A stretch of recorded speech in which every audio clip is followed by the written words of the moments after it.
warahmatullahi wabarakatuh. Perkenalkan, nama saya Nur Alisa, NIM 203010 202012, Program Studi Pendidikan Bahasa Sastra Indonesia dan Daerah. Mata kuliah berbicara retorik. Langsung saja, di sini saya akan membawakan sebuah dongeng yang berjudul Cinderella.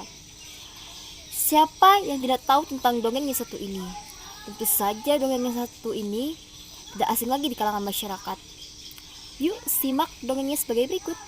Pada zaman dahulu, di sebuah istana tinggallah seorang anak perempuan yang cantik dan baik hatinya. Di sana ia tinggal bersama kakak dan ibu tirinya. Ayah dan ibunya telah lama meninggal dunia. Ia dipaksa mengerjakan pekerjaan rumah setiap harinya, dan setiap harinya dia juga selalu disiksa oleh kakak dan ibu tirinya. Mereka menamainya yaitu Cinderella, yang berarti gadis yang sangat kotor. Menurut mereka, nama panggilan itulah yang cocok untuk Cinderella.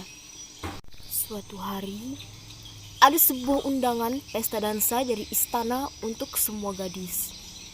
Gadis yang beruntung akan menikah dengan pangeran yang sangat tampan. Ibu dan kakak tirinya sangat senang mendengar kabar tersebut. "Aku sangat ingin segera ke istana dan berdansa dengan pangeran," ujar kakak sulungnya. "Hai kak, jangan mimpi kak. Aku lebih cantik darimu. Jika nanti aku jadi putri raja, pasti ibu akan sangat bangga dan bahagia," jawab kakak keduanya dengan wajah berseri. "Siapapun di antara kalian yang akan menikah dengan pangeran akan membuat ibu sangat bahagia. Keluarga kita akan menjadi terpandang," ujar ibu tirinya menengahi kedua anaknya. Hari yang dinanti pun telah tiba. Mereka menggunakan gaun termahal dan yang terindah. Kedua kakak tirinya berdandan dengan begitu sangat cantik. Cinderella sangat ingin ikut dan bertanya kepada ibunya, "Bolehkah aku ikut ke pesta dansa bersama Bu?" tanyanya dengan suara melemas.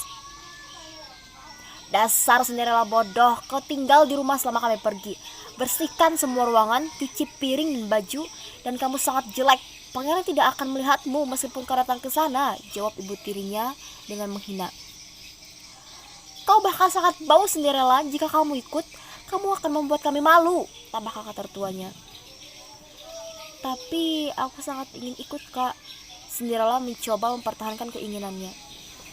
Walaupun Cinderella sudah memohon, ibu dan kakaknya tidak mengizinkannya datang ke pesta sang pangeran tampan. Ibu Cinderella dan kakak-kakaknya pergi dengan perhiasan yang mewah. Sedangkan Cinderella masuk ke dalam kamar. Ia sedih dan berkata, "Aku sangat ingin pergi. Seandainya aku bisa pergi ke pesta dansa dan dapat bertemu dengan pangeran. Tapi aku juga tidak dapat pergi dengan pakaian kotor dan bau seperti ini. Tapi aku ingin sekali pergi," ujarnya dalam hati. Cinderella menangis di dalam kamar.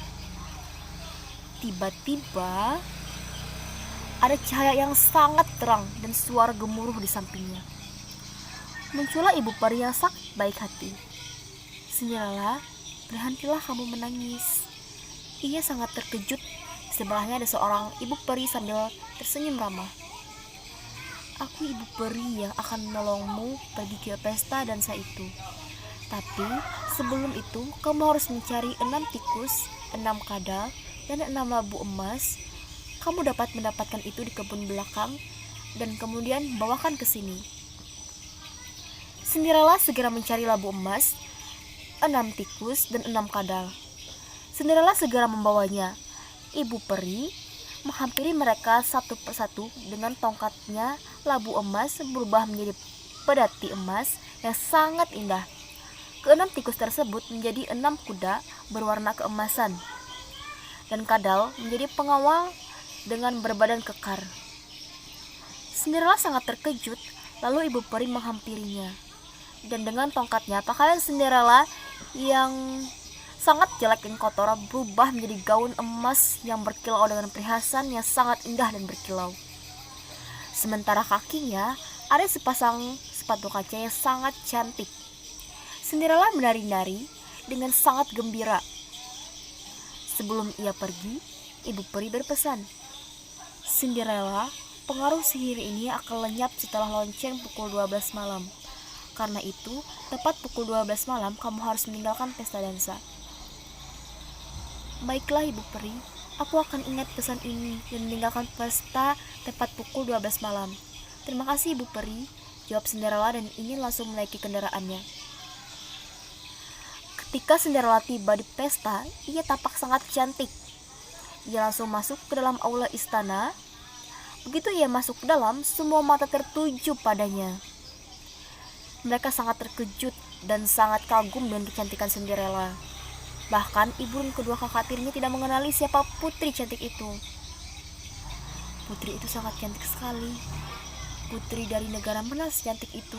tanya mereka. Pangeran tampan pergi menghampiri Cinderella. "Putri, kau sangat cantik sekali.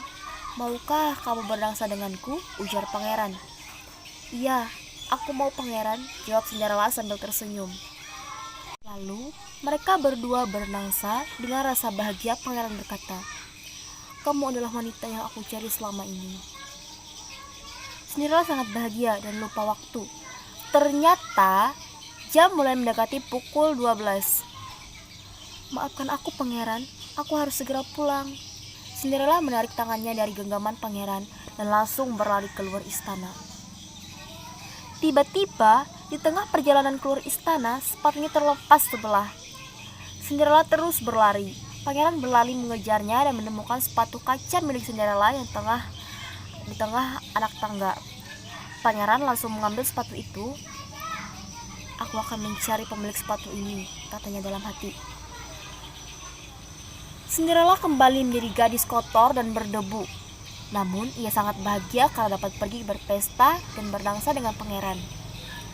Suatu pagi, pangeran dan para prajuritnya pergi dari rumah ke rumah untuk mencari kaki yang cocok dengan sepatu kaca tersebut.